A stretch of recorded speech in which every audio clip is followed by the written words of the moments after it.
Oui, ayant donc calculé nos limites au bord du domaine de définition, on nous pose encore la question suivante. On demande de calculer, de déterminer alpha, bêta et gamma tel que f de x soit égal à alpha x plus bêta plus gamma divisé par x moins 1. Alors pour cela, nous allons développer cette expression et, par identification déterminer alpha, bêta et gamma.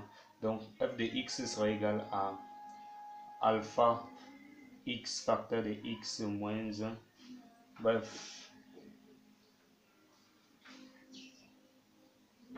alpha x plus bêta facteur de x moins 1, oui, plus gamma de tout sur x moins 1. Donc, le produit des moyens fois le produit des SM, sachant que cette expression a pour dénominateur 1. Donc, alpha x plus bêta a pour dénominateur 1.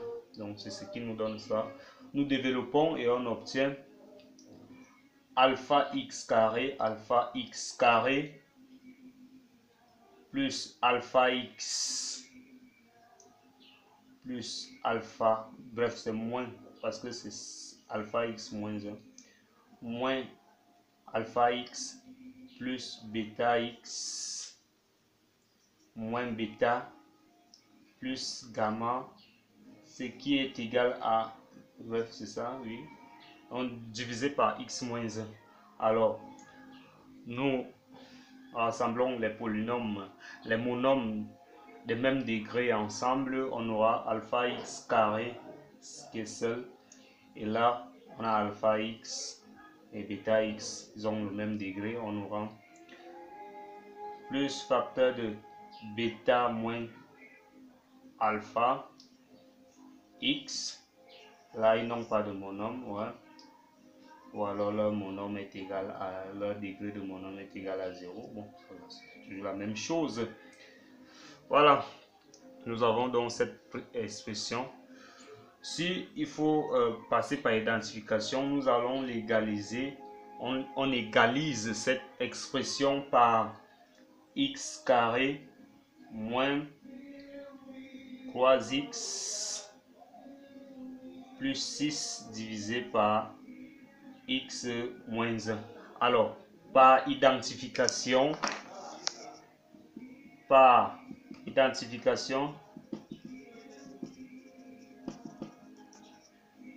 nous avons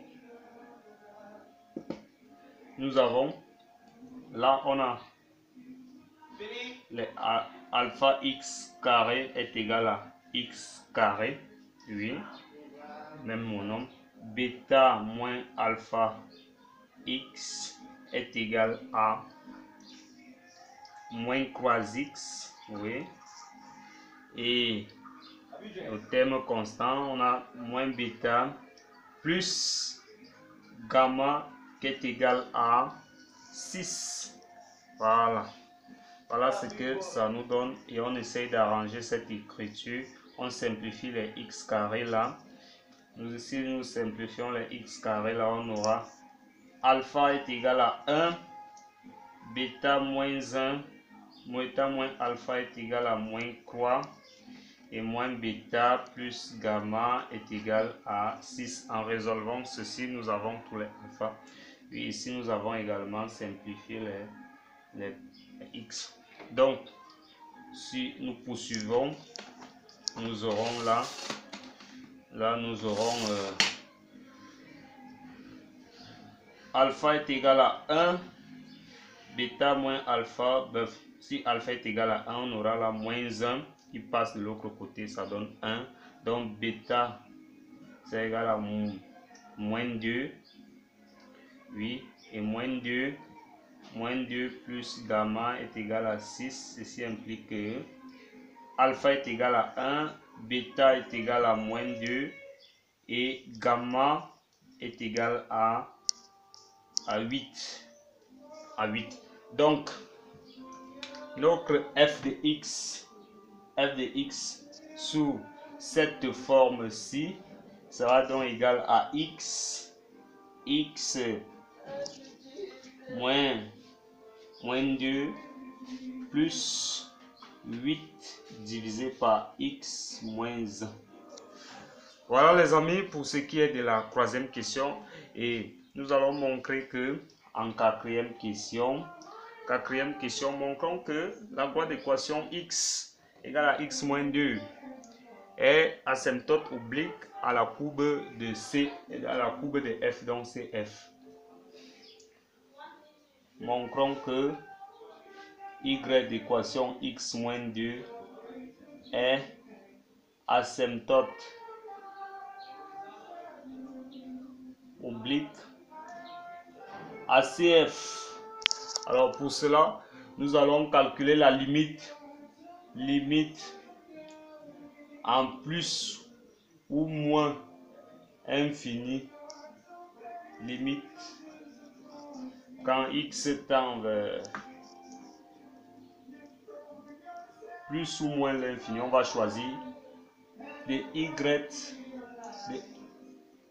de f de x moins y moins y. Bref, donc si limite quand x tend vers, prenons plus l'infini par exemple, de f de x moins y est égal à 0, alors la loi d'équation, alors y d'équation x moins 2 est asymptote oblique à CF. Donc nous calculons donc cette limite de f de x quand x tend vers de f de x moins y quand x tend vers plus l'infini sera égal à